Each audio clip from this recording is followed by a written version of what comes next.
Hey guys, in this video I'm going to be walking you through the different ways that you can go about play or pausing content with your Apple AirPods or AirPods Pro. Now the easiest way to do this is actually just to simply take one of the AirPods out of your ears, and at that point it should pause your content, and then when you put the AirPod back in, then it should resume. Now if you want to do this with controls by touching the device, we'll start with the AirPods Pro because it's a functionality that's built right into the device. So we'll go over, take a look here at the AirPods Pro and the force sensor that's on the stem. All you have to do is squeeze it or tap it, and that should pause the content and then do the same thing for it to resume playing. So that's a functionality that's built right into the AirPods Pro. It's a little bit different if you have the just regular AirPods. You're going to need to configure what a double tap does, and you can do this in your AirPods settings. So I'll walk you through how to do that. So when you open the AirPods case on your iPhone, in the settings under the Bluetooth settings, click the little icon that looks like this next to your AirPods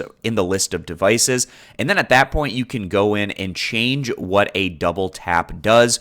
And you can set this for either the left or the right AirPod and choose the option of play and pause your audio content on that double tap. So you're going to have to go into the AirPod settings, and whether you want it on the left AirPod or the right AirPod, you can have a double tap play or pause your audio content. So that's how you're going to have to do it to set it up with the AirPods first or second generation. So it's not natively built in, but there is a way that you can do it with that double tap on the first or second generation AirPods, whereas with the AirPods Pro, it's just simply a squeeze or a tap one time on the force sensor to accomplish the same thing. And again, guys, if you don't want to do it through tapping or touching the AirPods themselves, it's really simple just to take one out of your ear, and that should pause the content. Putting it back in your ear should get it playing again. So I hope this video was helpful, walking you through the different ways you can go about play or pausing the content with your AirPods. I appreciate you guys stopping by. Consider subscribing to my YouTube channel,